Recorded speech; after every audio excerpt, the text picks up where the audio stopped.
আসসালামু আলাইকুম।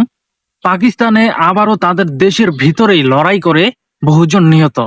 পাকিস্তানে এই ধরনের স্বভাব এবং তাদের দেশের ভিতরেই এই ধরনের হামলা আর কবে শেষ হবে ভাই? এরা কি কখনো ভালো হবে না? পাকিস্তানের খাইবার পাখতুনখোয়া অঞ্চলের একটি পাহাড়ি জেলায় গোয়েন্দা অভিযানে ২ কর্মকর্তা সহ ১১ জন পাকিস্তানি সেনা সদস্য নিহত হয়েছেন এবং এই সংঘর্ষে এই সেনা সদস্যগুলোর সাথে ১৯ জন সন্ত্রাসীও নিহত হন। যাদের সাথে এই পাকিস্তানি এই সেনাগুলোর লড়াই করেছিল এবং এই তথ্যটি এক বিবৃতিতে জানিয়েছে পাকিস্তানের সামরিক কর্মকর্তারা এবং এই তথ্য পাকিস্তানি বাহিনী নিশ্চিত করেছে। আর পাকিস্তানের কিছু নিজস্ব কর্মকাণ্ডের কারণে পাকিস্তানকে অনেকেই কিন্তু অপছন্দ করে।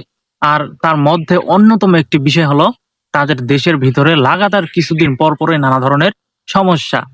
সামরিক বাহিনীর মিডিয়া শাখা আইএসপিআর বলেছে নিরাপত্তা বাহিনী ভারতীয় মদতপুষ্ট ফিতনা আল খাওয়ারিস নামক সন্ত্রাসীদের উপস্থিতির খবর পেয়ে ওরাকজাই জেলায় একটি অভিযান পরিচালনা করা হয়। অভিযানের সময় আমাদের নিজস্ব বাহিনীর কার্যকর প্রতিরোধের ফলে ১৯ জন ভারতীয় মদতপুষ্ট খাওয়ারিজকে জাহামে পাঠানো হয়েছে।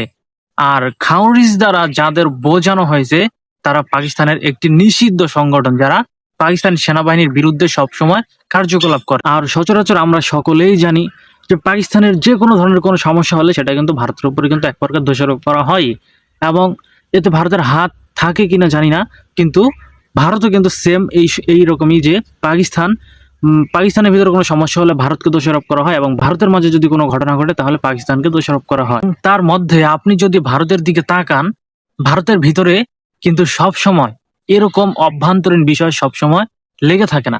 ভারত কিন্তু সফল এ ধরনের পরিস্থিতি নিয়ন্ত্রণ করতে, যদিও ভারতের ভিতরেও নানা ধরনের সমস্যা রয়েছে, কিন্তু আমরা ভারতে এই ধরনের নিউজ এক বছরে একটাও পাই না।